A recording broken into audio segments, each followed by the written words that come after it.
Welcome back to the Clyde FC podcast, brought to you by the multi-award winning State of Mind. We are delighted to be back after a short sabbatical, whilst you're surely sorted yourself out, let's just say.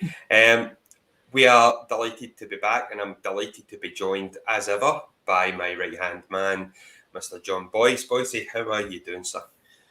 Not too bad.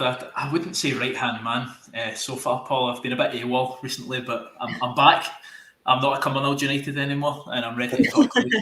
Yeah, we'll swiftly move past the fact that you betrayed your number one club. And my other person normally by my side, Lynn, thanks for joining us. Now, there's a lot that's happened, obviously, since our last show, which was just before the Falkirk match. We've got 3 matches to cover tonight and 2 to look forward to, including what will be an historic cup tie, can we call it that, against Clyde Bank. So let's roll it back. And Boyce, I am aware, obviously, you missed the Falkirk game, but you can still, obviously, give us your overall thoughts. The kind of build-up to the Falkirk match was, let's just say, very down. We'd taken some pretty heavy defeats in the build-up to that, including 3-0 away to Cove and obviously the 5-0 at home to Montrose. Lynn, coming to yourself, we were talking before that Falkirk game about looking for an improvement, looking for a reaction. Danny touched upon it, the fans forum, the football forum. He was looking to make us tough to beat again. How do you feel? Did you see anything with regards to that against Falkirk? Yeah, I suppose obviously we were all quite realistic that, we thought, if we got a draw out of the game, we'd have been happy. Well, not happy's the wrong word, but we'd have taken it. Acceptable, yeah, that's probably the right phrase to use. But I think for the fact that Falkirk, in advance of that game, had been on a bit of a bad run themselves, it was like, well, can they be there for the taking, and can we get ourselves a confidence booster? Unfortunately, that obviously wasn't the case. But I thought, in particularly the first half, I thought we kind of saw good spells, and were unlucky to not score there. And then as well, even when we were pushing for the equaliser in the second half, when it was 2-1, we had a lot of chances. Obviously, after Falkirk went down to 10 men, albeit unjustly down to 10 men, but at the same time, we should have been taking the chances. Thankfully, obviously, Goody got us back into it. But yeah, if we'd just taken any of the chances, it could have been a very different story. And then it was just a complete and utter sucker punch. I don't remember coming away from the game feeling quite so angry, really, because it was so avoidable. I know we'll probably get on to that, but yeah, it just felt like the third goal, the second goal was preventable too, but the third goal was just like total facepalm moment, like triple facepalm moment, if you will. Like, I think I internally screamed over and over, just why. And probably externally as well. Yeah, and I probably did actually do it externally. People probably heard it. But yeah, it was just not the confidence booster we were needing at all. If anything, the exact opposite. And it always seems to be that when folk are on a bad run, it's almost like you come up against Clyde and they can turn their fortunes around. We seem to be that team that everybody can kind of, when they're on a bit of a downer, they can we can get a couple of 3 points off of Clyde. It's fine. That'll turn our season back around again. Kind of feels that way sometimes, but yeah, that's kind of how I kind of felt how that game unfolded, really. Yeah, I've got to agree, Lynn. I think everyone wants to play Clyde at the moment. I mean, after a loss to Cove, when they were wanting to win, a home game to Falkirk's not exactly what you want, is it? And no. Falkirk are looking for some consistency. Obviously, we all saw what they thought of in their own forum. So, yeah, they came away with a win. Something that, I kind of expected is to maybe ship 2 or 3 at home. For me, it was kind of a free pass. I liked what Danny had said in the forum about making us, hard to beat. I think that's what we've got to do. My mindset on it just now is let's pick up as many points as we can, try and concede as few goals as possible, and get to January. damage limitation, because I think everyone can see the glaring misses that we've got in our squad from recruitment, and fair play to Danny, he kind of spoke about that in the forum. So yeah, I think moving forward we've just got to get to January, and for me Falkirk was kind of a free pass, and we'll go on to talk about how we've kind of progressed, I feel, positively in the last couple of games. But yeah, Falkirk was what we kind of all expected, I imagine. Yeah, it was frustrating to a point as well. I think, Lynn, you obviously mentioned the frustration after the third goal, but the biggest frustration for me was quite similar to what happened at Cove, that for 45, 44 minutes, it was quite even. Fair. I actually would say that we were better than we were certainly away to Cove. Defensively, okay. Yep, Falkirk had chances, but you expect them to. They've got enough talent in their squad to create chances. But we came close, especially with David Goodwillie forcing a save at the near post. I can think at the top of my head in the first half. But it's just get it to half time. Get it to half time at 0-0, regroup, take stock of where we're at. But yet again, simple frailties. We switch off, a rebound, and it's a tap in, and we go down into half time. Rather than going, we're holding them 0-0, let's see what we can do. Second half is a completely different game, Lynn. Yeah, it completely is. Like, as you say, that was like 2 weeks in a row where we didn't get to half time, taking it to 0-0. And I think that, given obviously our defensive frailties, I think that could have helped, boost like even Neil Parry and the defence's confidence, like going into the second half. But when you then get the sucker punches right before half time, you're taking that into the dressing room where you're frustrated with yourself, you're frustrated with your defence. Danny's frustrated, like the whole. It obviously just will ripple through the whole team, because as well then Goody and your strike force are thinking like, well, I've got to keep compensating for things like this, and yeah, like we need to. Things like that just really are quite frustrating, that we can't kind of keep things to like 0-0. If we can't take our own chances, we're not taking it to 0-0 at half time and kind of keeping the clean sheets. Like, obviously we never get to full time with them these days, but like at least to have half time in the 2 games would have just, I think, meant the world of good for the confidence. Like, I keep kind of using that word, but like I think it's so critical just now when we're not getting results. Yeah, absolutely. Lynn, I think confidence, it doesn't take a rocket scientist to see that confidence is low amongst the boys, especially up to that game. Things are hopefully turning for the better, but we'll obviously come to that. We did have chances in the second half, even prior to Falkirk extending the lead, and we'll come to how that came to be about. And again, it was very much a case of shooting ourselves in the foot. David Goodwillie again coming close. I think it was a cross in. I'm not quite sure who put it in. He gets it at the front post, and kind of mixture of maybe not quite getting the right connection and the keeper making a save. It's fine. It was a bit more about fine lines, I felt, this game, Boise, where previous games we never really kind of laid a glove on a lot of these teams. They were winning, and they were winning without any kind of threat to their goal. So there was some positives to that effect. Yeah, no, absolutely. From hearing from the kind of flow of the game, it did look that way. It's not a Montrose where we're just flat on our feet. There was a wee bit of something there, and fine lines is a fantastic way to kind of put it. Just jumping into the comments for the first time tonight, thanks everyone for joining. John Higgins has brought up a point, evening John, from the Falkirk game. So great to have us back. It's great to be back. And why take a short corner when the goalie's up? So maybe that ties into the fine lines you were talking about. If we're looking to get something, tactics again, are they wrong? Yeah, I wasn't going to go to the third goal straight away, because let's be honest, it's pretty horrific how it panned out. They're shooting yourselves in the foot for the second goal, which came directly from a Clyde corner. The two, what turned out to be winning goals, came as a result of us having an attacking corner, and in both instances, 15 seconds later, the ball was in our net. That is obviously it's an issue for me. I think we've got to be better. So yeah, shooting ourselves in the foot for the second goal. If that's shooting yourself in the foot, we basically hacked our foot off for the third. It is, you don't send your keeper up and then take a short corner. I mean, it's as simple as that. You tell how angry Danny was in the aftermath of that. I think he talked about how Ross should kind of say no to Mark Docherty, put it straight in. I've never been one for seeing the benefit of sending up goalkeepers, unless Peter Schmeichel. They never seem to do anything with them. But yeah, it was...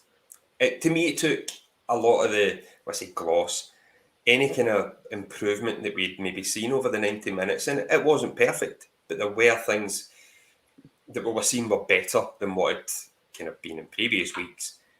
Just seemed to be kind of washed away because of that one incident in injury time, and it left a kind of sour taste in the mouth, Lynn, and a few sweary words out of yours. Did you notice? Yeah. It was, I think that's where my frustration totally came from, was because we had been pushing so hard and felt like we'd come really close to getting an equaliser, and then it's as you say, the fine lines or fine margins in games when you're trying to get at least a point and then you end up leaving with nothing. Like, it's that decision making to then kind of go when you've got an attacking corner and you're deciding to bring your keeper's decided to come up, and then unfortunately Cunningham's decided to take a short corner instead of just trying to cross it right into the box. I'm not really a fan of keepers coming up either, but at least if that had been the case and Neil Parry was there, he's got at least a bit of height on him, and it'd have been better than what then happened from taking the short corner. So yeah, I was fully seething when it then led to the third goal, as you've alluded to. So it was just poor decision making on two fronts, basically, like the Neil Parry coming up and Ross Cunningham taking that short corner. I get what Danny was saying. Like, obviously, it was Mark Docherty was obviously the one kind of asking for it, but yeah, I think Ross needs to go. No. Like, I'm making the decisions here, and the right thing to do is to get it into the box. Like, so on two fronts, we sort of let ourselves down, or as you said, hacked off our own foot. Yeah. It's just boys school stuff, isn't it? Really. So on Neil Parry, sorry, Paul, just before we move on. Chuck Spadina is a big fan of Neil Parry and was gutted when he left Alloa. So I'm going to assume, Chuck, that you're an Alloa fan. And he's asking how big Neil Parry's getting on at us. So I feel like that kind of juncture leads us in nicely to that. Lynn, coming to yourself, how do you feel Neil's kind of settled in at Clyde? It's not looked great with the goals that he's conceded, but he's made some important saves, I think. Yeah, it's a tough one. I feel like it's hard to assess him fully, just given the complete, sometimes defensive frailties in front of him. He has kept us in some games with some great saves, but then there has been times I felt his communication sometimes has let himself down. Like, I think we sort of heard it like at the Queen's Park game a few times where we thought, why is he not screamed, like mine or keepers, like when, and because you could see that defenders in front of him were like, what did I do? They were waiting for him. They were waiting on a shout, and then they then just went, right, I have to do something with this now because he doesn't want the ball, obviously. So in that sense, I think that's definitely an improvement he needs to make, and I don't know if that's just coming from, say, a lack of confidence from him as well. Obviously, he kind of fell out of favour with Barry at Alloa, and I'd hoped kind of getting a first team place in with ourselves and Danny showing that faith in him that it would help pick back up his confidence again. But again, don't know if our results have been not contributing to that either. So yeah, I think he's got a lot more to offer, like personally, but I definitely do think he can improve upon the wee things in his game to help, particularly our frail defence, to pick up on what he wants done, and when it should be his ball, they know that it's his ball and they know to just leave it for him. It's also a thing, I think, that a defence and a goalkeeper need to build up a relationship. Over the years, we've had Mitch, the past couple of seasons, he's been able to build up a rapport with kind of constant players that have been there. This year, I don't think one starting 11 has been the same. And within that, the defence has been chop change. Jonathan Page started the season, then he's been out for a couple of months. He's just coming back into the team. Connor Ballatoni in and out the team. So there's been a lot of changing. So I think trying to find that consistency at the back line will only help Neil settle in at the club. He's not been bad, far from it, and No, I don't want it to come across. If anything, there's been some of these games where he's kept the scoreline down. Things could have got a lot worse. He's been very, very good in games. He's won some man of the match awards. Let's put it that way. And so I think we're better off having them than not having them. Let's put it that way. Yeah. It's an interesting point on the confidence as well, because obviously he's come in, and I agree with you, Paul, that keepers have to build up a relationship, but he's come into a defence that's leaked goals, that's got no confidence. So if he's building up a relationship and not shouting for the ball, and the defence isn't confident at dealing with it and taking that situation, then I think that's where we've maybe seen some of our issues. So hopefully with a bit more confidence, obviously the clean sheet on Saturday is going to go a big length towards that. But, it can only get better. I think a couple of weeks ago we were certainly of very much of that kind of thought process. The only way was up at points. The season did take a nosedive. Come final whistle against Falkirk, I think it was that feeling of deja vu walking out there. Not so much what could have been, it was just what happened in front of us. A lot of kind of, I don't want to say anger, I think it was just real frustration come full time. We know we can do better as a team, That's where it comes from a good place. No, absolutely. And we all want a winning team. That's what we all want. And we've all got different ways of kind of venting our frustrations at the game and after the game. It's just one of these things. If Clyde win, we're all on this show every Friday as happy as can be. Unfortunately, that's not been the case for quite some time, but hopefully that changes this weekend. It was that third goal was a bit of a downer on an improved performance. Looking then the week after, it was 4 defeats in the bounce then after Falkirk. It was very much getting to the stage of we really had to stop the rot. Dumbarton were next up, and much like every other team that we seem to have faced, they were on a pretty horrific run. I think they maybe 1 win in 8 or something like that. They started the season fantastically. However, they've went from second now to just above ourselves in 8th. It was a terrible football match. A lot of that was down to the conditions, Lynn. Boise, you were sunning yourself at Guy's Meadow in Cumbernauld. Yeah, I just want to clarify for Rory in the comments, this is a Clyde FC podcast. Just because I take 1 week off to go and see my local team doesn't mean it's not. Clyde are your local team. But it's all good. So it was utterly horrific. It was football in a hurricane, Lynn. The wind was pretty much the man of the match. It was the main player for both teams in each half. Yeah. Overall, a point fair, would you say? Yeah. I think you could make it I think both teams in a way could make an argument that they could have taken the 3 points based on their performances in each half. Like for ourselves, we obviously were with the wind in the first half, had a good few chances that didn't get taken, and then similar, Dumbarton had a few good chances as well that Parry had to kind of make a save, and there was kind of clearances in the box and stuff like that as well. So both teams tried to kind of take their chances when they had the wind, which is I think in that game is what we had to do. But unfortunately we didn't capitalise on ours in that first half, whereas Dumbarton obviously in the 89th minute did capitalise on theirs, and you just thought, oh no, here we go again. As you said, we were coming up against them who were on a really poor run, and you thought, I was actually quite glad that we were coming up against a team like that, because I thought, this is a great opportunity for us, as you say, to stop that rot. And when that goal went in, I just thought, no, we don't deserve to lose this game, no way. And then pretty much, thankfully from kick-off, there was great build-up play for then Goody to get that equaliser and sending us all into a state of euphoria, or just sheer stress release of hallelujah, we're not going to lose this game after all. But yeah, I think probably over the piece, that point was probably a fair reflection of the wind playing its part in both halves.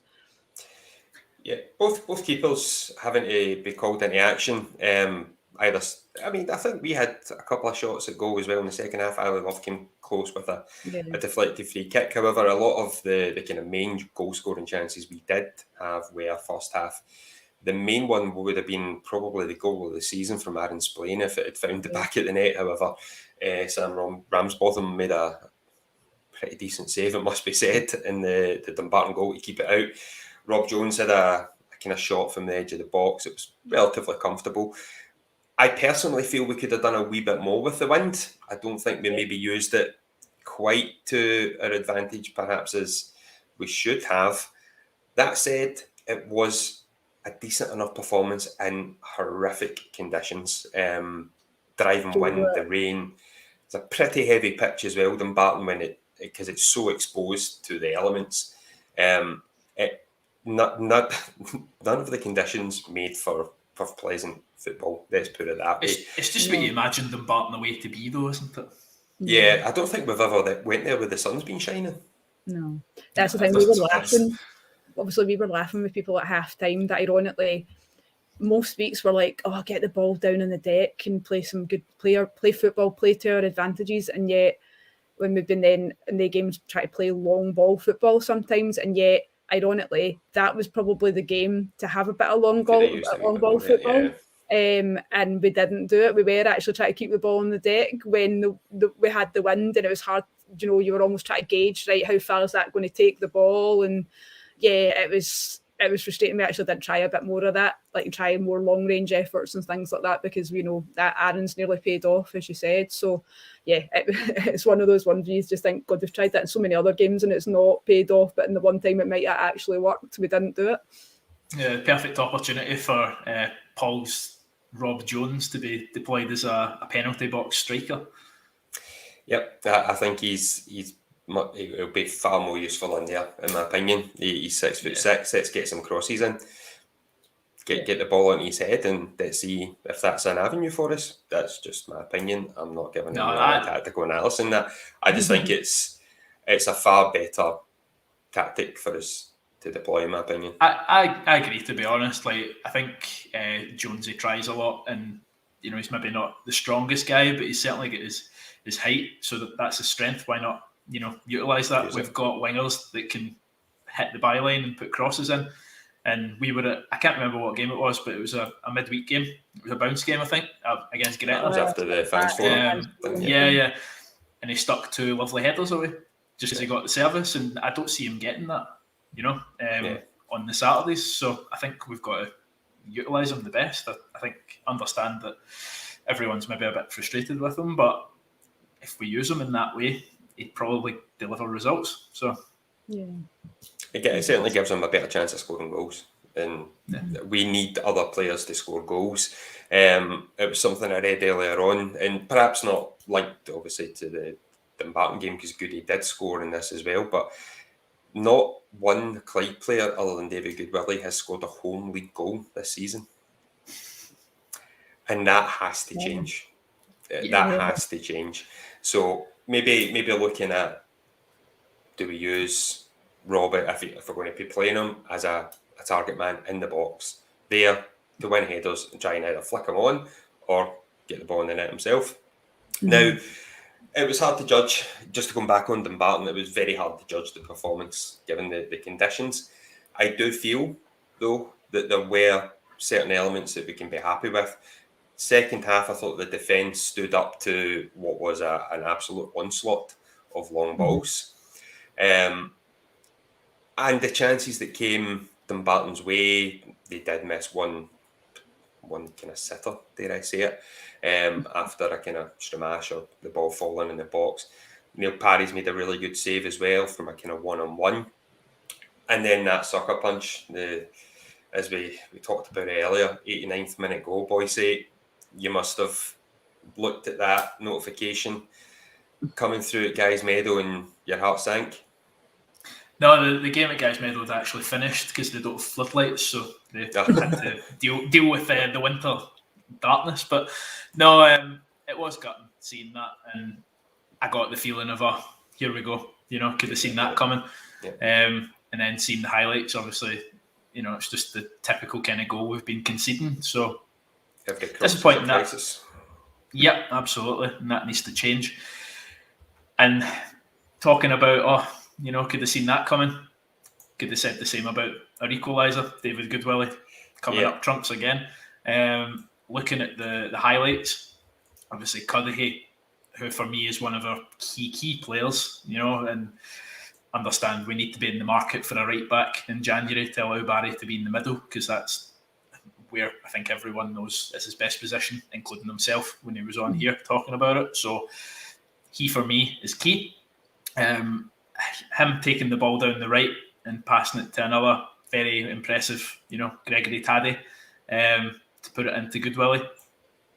Just it was a good goal. It was a great goal, and very happy to see it.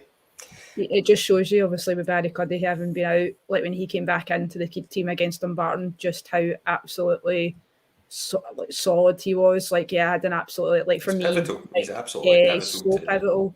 Starting 11. And then, from him being missing the week before through injury, and then obviously kind of been missing from the Queen's Park game again, like you just saw, though, just how much a difference he made when he was back in the team. Even at like Ali Love as well, like you just kind of hear how vocal he is as well during a match. Like it's both players just kind of absolutely give their all, like from the first minute to the last that they're on the pitch. Do you know what I mean? Like, I think we absolutely need to kind of.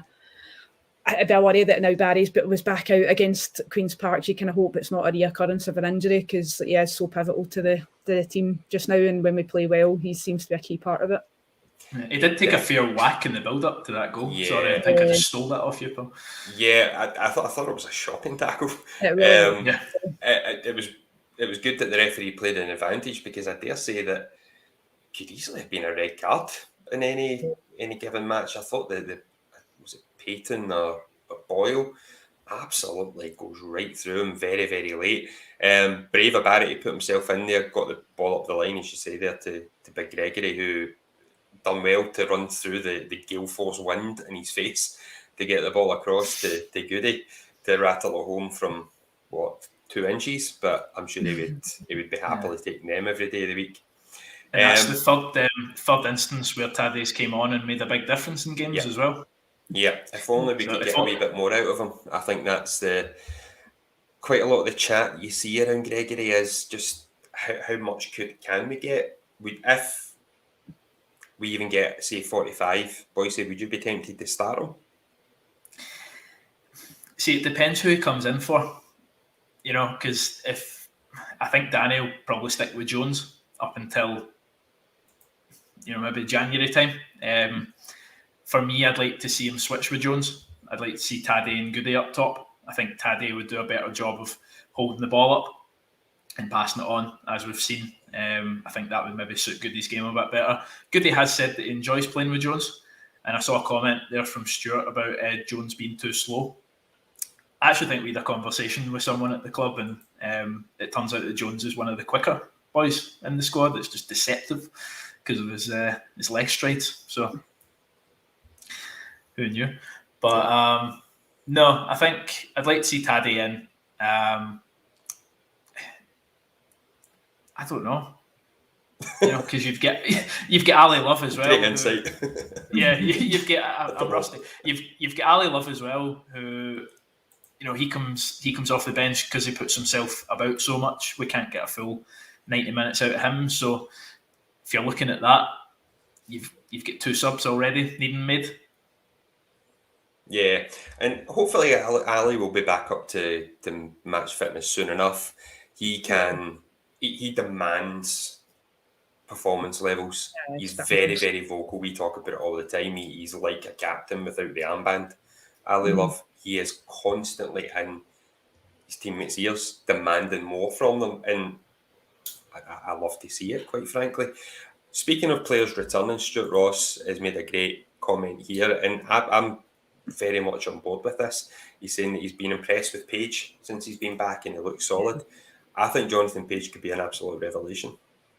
Once again, he kind of maybe gets a bit more match sharpness. Lynn, how have you thought Jonathan's kind of been over the last few games? Yeah, we haven't won, but how have you rated these performances? I definitely feel like he's come in and almost sort of he's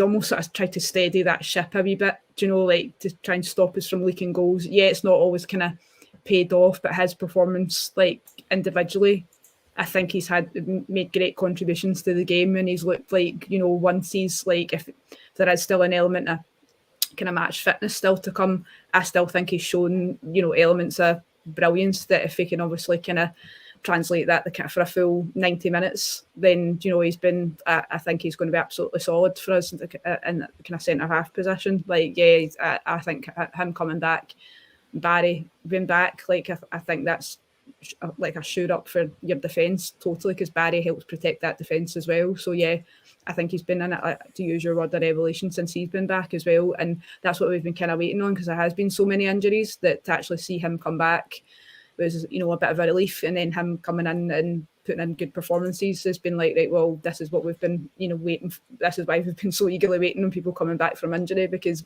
they are definitely going to be key players. Yeah, his right back debut for us got off to a bit of a shaky start on Saturday, but he done all right at the end. Yeah, the latest line of centre halves at Clyde that been filling in at right back. I thought, just if we move on then to the Queen's Park game, the lineup I think raised a few eyebrows. We were all trying to figure out what's the shape, who's playing where. It turned out, as you mentioned there, Boyce, Jonathan Page at right back. Other than the first 5-10 minutes, he was kind of getting doubled up on. Very kind of difficult start to him, but he very much built his way into the game and settled down. Yeah, I think for a centre half going to right back, he can obviously defend and stop, boys going past him, but it's maybe just a mobility. I should not saying that he's slow, but just positionally going up and down. I thought he'd done well. I thought it was smart of Danny not to put Rumsby in again, because we saw that happen the last time, and if against Montrose, and if that happened again, then he would probably have to take bigger flack for it. So fair play to him for that. Thought we set up really well. I like the midfield. Again, when we play through the midfield, we create chances. I say it to you guys every week. I'd love to see us do that more and stop the long balls going forward. Apart from them batting away, that's where we play the long balls. But yeah, I would have taken the 0-0 before the game. But Paul, the way things panned out, maybe a bit gutted at the final result. Yeah, I think we should be. Boyce, I really do. I thought it was one of our best performances of the season without being overly eye-catching. I think we were solid at the back. First kind of 5-10 minutes aside, we maybe allowed Queen's Park a bit of possession, but I think when we had possession, there was far more impetus with it, playing through the middle.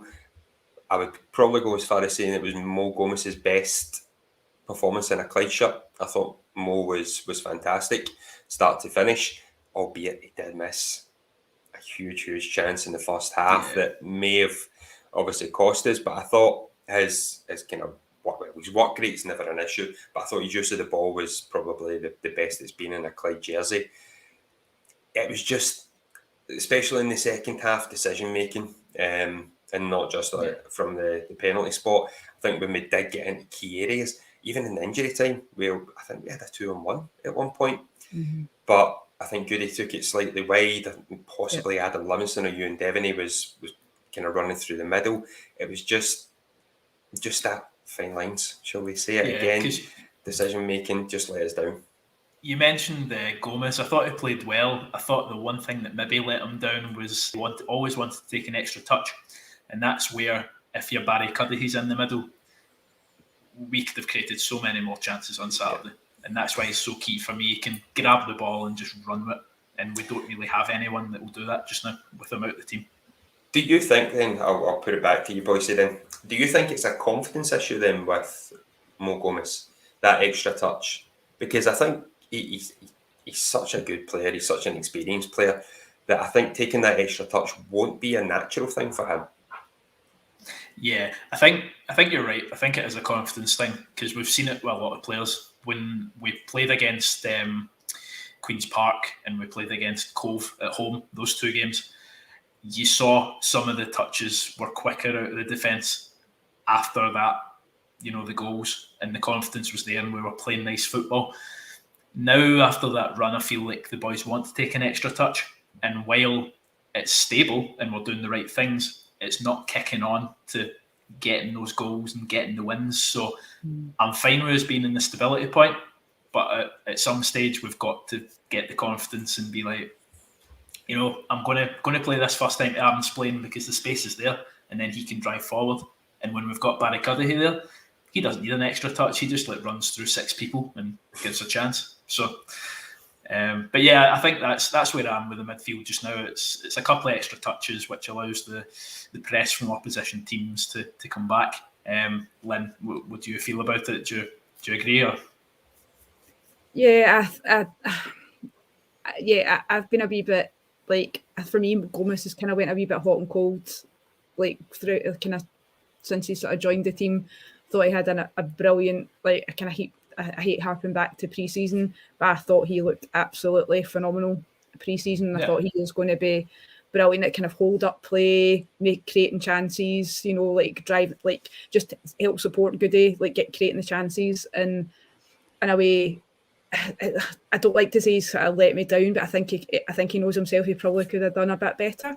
But yeah, I do think I think that extra touch thing is probably a confidence thing, because I don't know whether they're picking up maybe fans' frustration or whatever, and I don't know whether you can say justifiably or not. But when he is playing well, you can see how pivotal he can be, or just how in general the midfield can be in terms of getting the service to Goody and to Rob Jones, etc. Up front, that we act when he's on his game, like he was on Saturday there, him. And if we had Cuddihy as well, I absolutely do think we could have, not snatched a win, but comfortably won on Saturday. So yeah, I definitely do think it is a wee bit an element of confidence, because maybe the results haven't been coming, and I don't know whether he's been disappointed in himself a wee bit. But yeah, and we know he's got the performances in him. We've seen how well he's played. When he has played well. So yeah, I think he just needs to sort of kick on from Saturday and hopefully takes the confidence from a good performance. Yeah, and with Gomez as well, I was speaking to a couple of the Talking Lower League guys on Saturday, and they were saying, if you have Gomez, you maybe have a couple of players around him to bring out the best in him. He's obviously still a very good player, but maybe not as much in the legs as there maybe used to be. So I think having Splain in there is good, but I think we need legs as well, because Splain's more of that creative passer when he gets the passes right. So I think for me, just having Cuddihy back will be massive for us, and hope he can come back soon. I know. I hope back for tomorrow. Yeah, I've not seen if there's been any kind of team news out ahead of tomorrow's match yet. We don't know anything ourselves on the situation with Barry, but yeah, hopefully he is back, because he will be a pivotal player for us going forward this season, as he always has been. Now, where was it? John Higgins makes a good point here, and I'm going to tweak slightly his actual question. So he's saying, with Page and Elson working well together, and I think on the whole they absolutely have.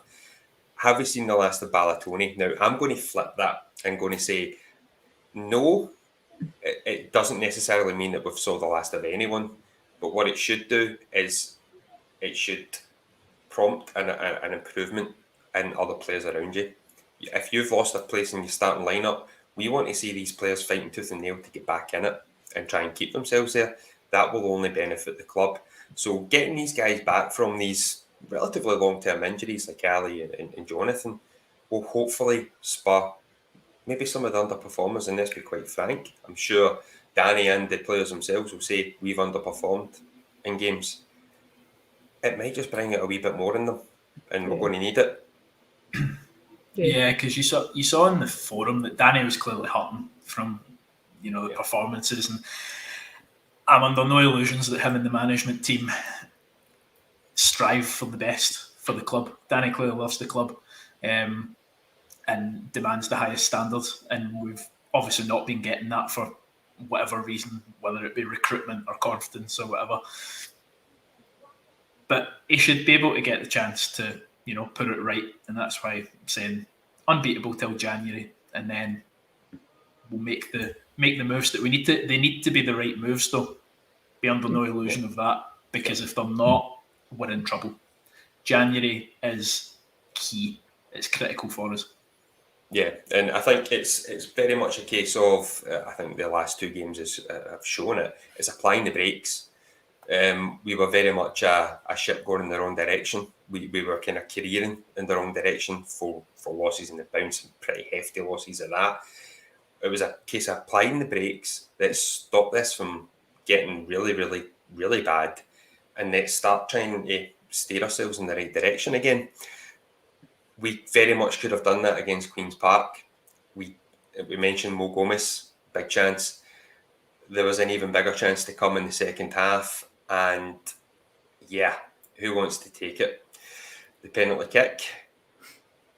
Anyway. I mean, I would have hoped Ali Love would have taken it, but I'll take this one. So yeah, it's disappointing because we all know that David Goodwill, he's a legend, and he scores goals for fun, but it's really disappointing to see him hit the same penalty again, so close to one that cost us the game against Queen's Park. And I did leave on Saturday thinking, do you take him off 1 or 2 at the moment? Because I don't know, is there an issue there with his penalty taking? Because he's missed 2 or 3 this season.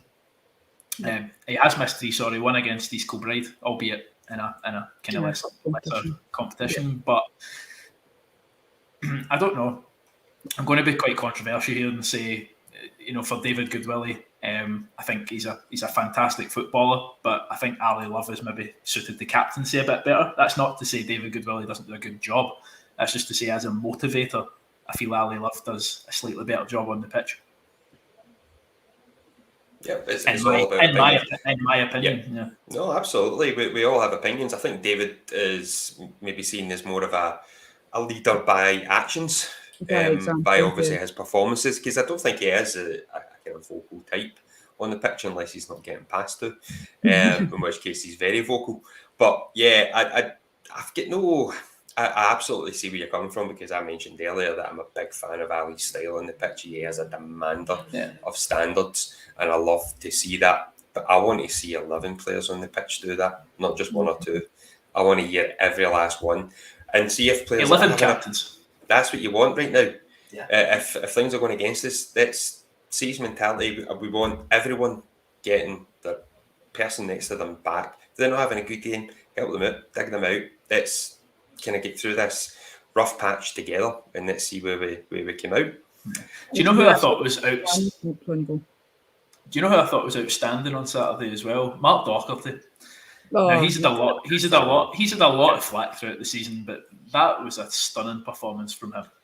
Yeah, I don't think he could walk off the pitch at the end. He was absolutely gubbed.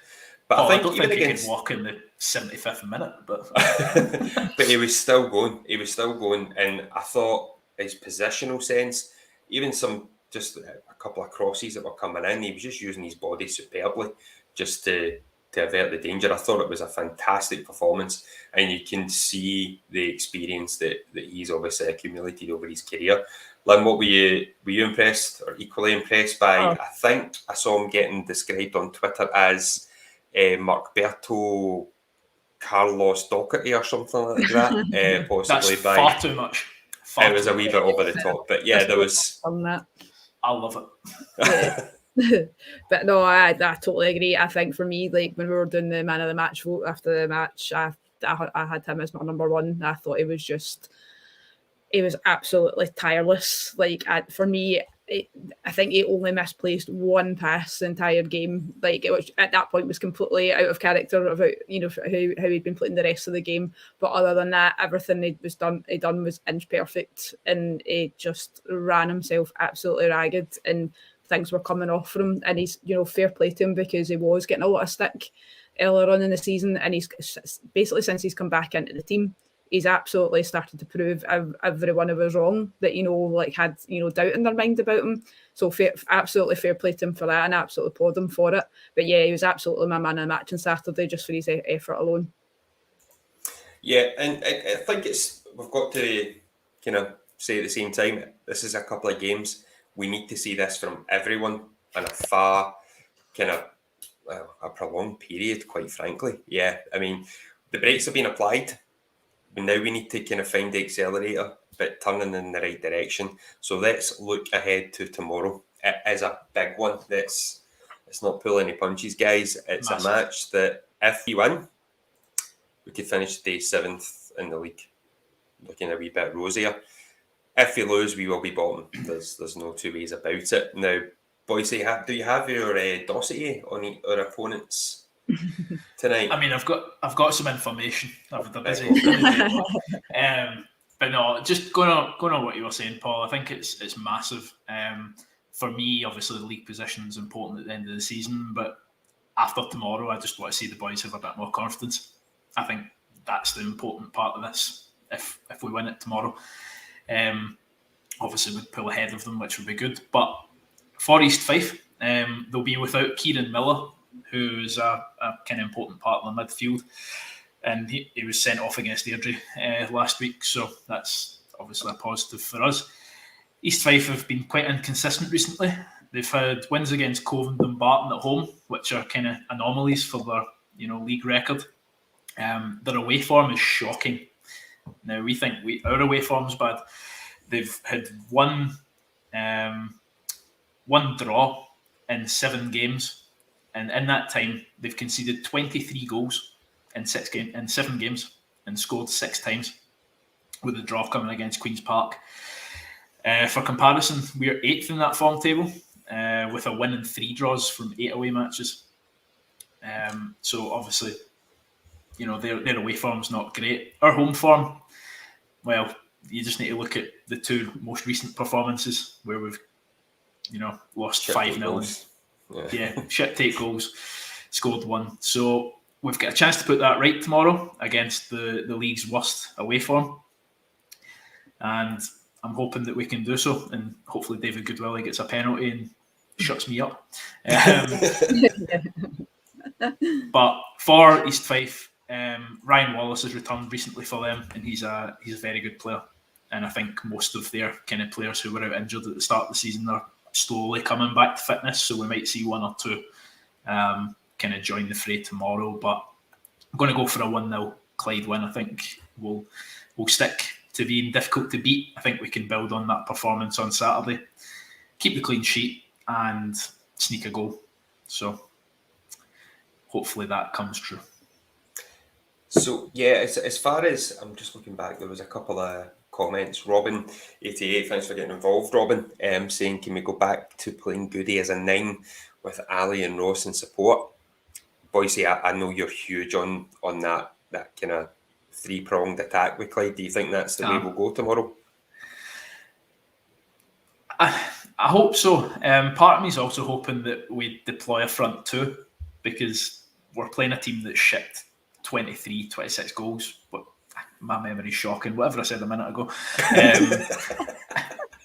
20 odd goals. So I'd like to see us go for it, because our goal difference is -14. And as much as I'd like a win, I'd maybe like us to score a few, but I don't know. Just saying 1-0, and I'd take that. John Higgins he's going all in. He's saying 4-0 win tomorrow. A perfect hat trick for Goody. I'll have what John's having. Yeah, he's very much going against the recent form guide, but I love the optimism, John. And we try our best to be positive on here. We like to think that we're generally honest as well. But yeah, let's hope it's erring on the 4-0 rather than a 1-0, because I don't think many of us could take a 1-0. Yeah, just for the match tomorrow as well, the club have put out some ticket arrangement changes. So for the stadium, to put them in line with the rest of the League One teams, they'll now be making match tickets available for advanced purchase online for fans who are not season card holders. So the season card process will stay the same. Supporters can purchase tickets via the Clyde FC ticket store or through the Ticketco wallet app on your smartphone, and payment with cash or contactless card will still be available at the ticket window. So that won't change. It's just an extra bit to the process to make everyone's lives easier. And on tomorrow as well, which I think is fantastic. Great news for the club, probably the best news this season so far. The area fan zone is back and it's free. And this week it will be hosted by former Clyde player Andy Willock, who will be joined by his former teammate Derek Fryer as well. And a range of alcoholic and non-alcoholic drinks will be available. Now, I do believe that positive discussions with North Lanarkshire took place, and we're now getting a much bigger percentage of the bar takings, which is fantastic because if you go along, you know that some of that money's going towards Clyde. So that's great for us, you know, and it's a great thing that Gordon has kind of, you know, worked on, I imagine. So fantastic. And the fan zone will open at 1 p.m. until kickoff, and it'll reopen again at 4:30 until 6. Now, with it becoming free, obviously the executive club members had that access on their, you know, card. So executive club members will now have access to the Premier Lounge, where executive club halftime hospitality will now be. So we've all moved up a stage. So sounds great. I just think it's great. Good. Yeah, and I know there was obviously a lot of talk and amongst the fans to do with the £5 and obviously the area kind of, let's be honest, the attendance for it had been quite low of late. So I hope that this is a real positive step to get that filled out. Let's get some money in the coffers and go and have a beer with your Clyde supporting mates, and let's hope it's celebrating 3 points. And the area fan zone, it's great. Yeah, agreed. Let's hope so.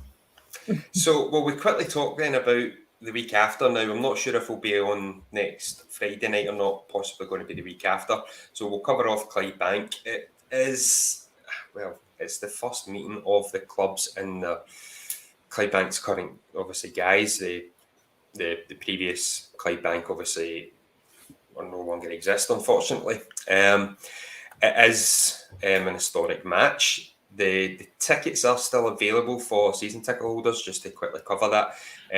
So you can still purchase your ticket for the game if you are a season ticket holder. If they are still any remaining, they will then go to owners, I believe, next in that order, and any thereafter will go in general sale. So make sure you do get in, because I'm not sure there wasn't a massive allocation we got in the first place. So if you do want to go once they're available, get in there.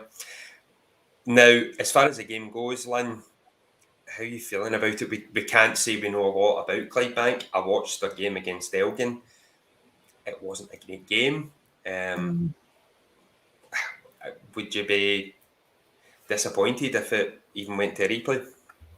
Yeah, like you think I hate kind of going on, you know, where you are in your respective leagues, but you know, as much as we've, you know, struggled a bit of late, you'd like to think we still have enough to get past a Clyde Bank. I know Elgin haven't been in great shape themselves recently, and I think that's kind of obviously played in Clyde Bank's favour.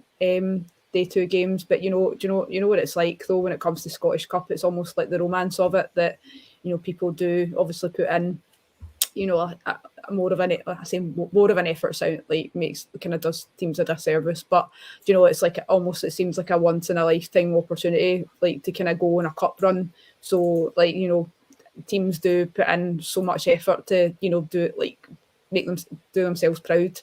So I do hope that we're not kind of bitten by that, by what they did to Elgin, and I hope we've got enough. We should have enough to get by Clyde Bank. Not trying to be disparaging against them in any way, because as you said, we don't know a lot about them. But I would hope that we've got even the firepower to get past them, and hopefully go on a run ourselves.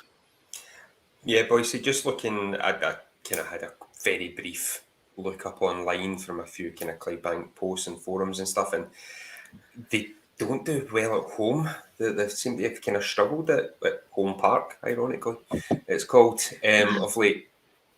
Yeah, well, there was method to my madness of going to Cumbernauld United because they play in the same league as Clyde Bank, so I wanted to see how the standard was. Clyde Bank weren't involved. They weren't involved. No, I see flaw in your. I'm trying to dig my way out the Cumbernauld United hole. But no, listen, Clydebank are third in the West of Scotland Premier League. And for those of you who maybe aren't too familiar with that, it's the same division that Darvel, Pollock, and Auchinleck Talbot play. Is that the top, kind of top level in the juniors? Top level, yep. So they have a clear path to the professional leagues now as well, which I think is just fantastic for football. And I'm pretty sure we'll see some of these teams in the next 10 years in League One and League Two, much like Cove in the Highland League. But listen, it seems to be a good standard of football. They obviously beat Elgin 2-1 up north after a replay. And their main man, Nicky Little, now he's got 12 goals this season. And he's on 107 all-time for the Bankies in 6 seasons. So he's their own David Goodwillie. Nice time. I'd maybe make a joke about Little Willie, but nah, I'm not going to do that. So they also have Conor Linus, who has ex-Clyde kind of ties. Yeah, so Conor played for us between 2013 and 2016, and he's turned into quite a decent player for them. So yeah, I think it'll be a difficult game. I think it will maybe be similar to the Bonnyrigg Rose game, where there's a big home crowd. It's a big game for them, probably the biggest of the season. They can get into the fourth round of the Scottish Cup. But listen, I'm going to say we've got a wee bit more about us to, put a few past them. But I would definitely take a win. I don't see us reacting well to having a draw or a replay. I think we'll beat East Fife, and then we'll go through in the Scottish Cup, and that'll kickstart our season. And then we'll win. There we go. Yeah, Robin makes a good point. Just when you mentioned Bonnyrigg, sorry, Lynn. The pitch being artificial as well. You don't need to kind of count for that leveller that you sometimes see in Scottish Cup ties when it's the kind of higher ranked team going to the non-league team, as it were, and the pitch is cutting up. I mean, the pitch at Bonnyrigg that day was, to use Robin's phrase, it was a ploughed field. That was a lot to do with the elements. It was horrific weather-wise. That's actually quite a kind phrase, to be honest. I thought it was... Yeah, at Bonnyrigg themselves were a very decent team. To be fair, they're a very good team. You can see now the strides that they're making. They're top of the Lowland League, running away with it, looking very likely to be champions at the moment. So it'll be tough, but yeah, much like yourselves, I'm quietly confident we'll get the job done.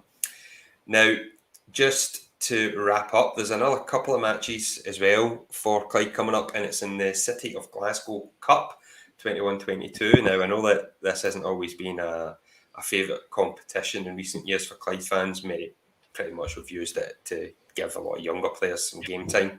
However, we will be returning to action in the competition, and we will be opening our campaign against the Celtic Colts on the 23rd of November at Broadwood with an 8 p.m. kickoff.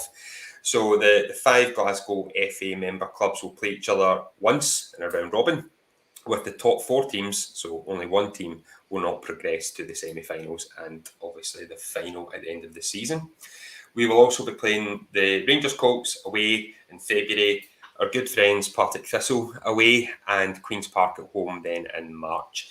The dates for these will be announced later and nearer the time. The capacity for the match against Celtic Colts is 300, and you must purchase tickets in advance. You won't be able just to pay at the gate. Prices for these have been set at £5 for adults and £2 for concessions. So if you do want to go along, by all means, let's get in there. And yeah, I think that might be streamed as well, boys. Am I right in saying that? Yeah, we'll sort something out. Everyone can listen to my dulcet tones as we put 6 past Celtic. I'm going to enjoy that. There you go. You've heard it here first. Now, I think that was everything that we were due to cover. It's not like it's been finished within the hour either, is it? I know, there's things to cover as well. It's unusual. Yeah, just on streams as well. Obviously, tomorrow's match will be streamed as well against East Fife. So all information for that will be shared on the Clyde website in the match preview, with the commentary starting at 5-3. We do have Eddie Malone joining the commentary team for the Peterhead game, the next home game. So there's a wee exclusive for you. And yeah, just get involved as well. Yeah, absolutely. So obviously come to the game and talk to Yeah. Eddie in person before and after the Yeah. game. Don't just sit and watch the stream. Get behind the boys and let's turn this season around. And yeah, let's make these Friday nights chats happy, not just because we've drawn a couple, because we're winning back to back. So thanks everyone for your comments as usual. Thanks for all the support over recent weeks from myself personally as well. Just to put that out there, it really has been greatly appreciated. Oh, And sorry, Lynn. also, Paul, sorry, just to chip in, also want to kind of put out the podcast. Congratulations to Ross Parker today, who Yes. graduated with his Masters in Autism today. So huge congrats fantastic. to Ross. Well done, Oh, Ross. congratulations, yeah. Yeah, Excellent. absolutely. I think every Clyde fan and everyone at the club will pass on their congratulations, Ross. It's a great achievement. Well done, sir. So yeah, we'll be back probably in a fortnight, maybe next week. Just keep in touch with our on socials and on the website. And until then, come on, the Bully Wee. Wonderful.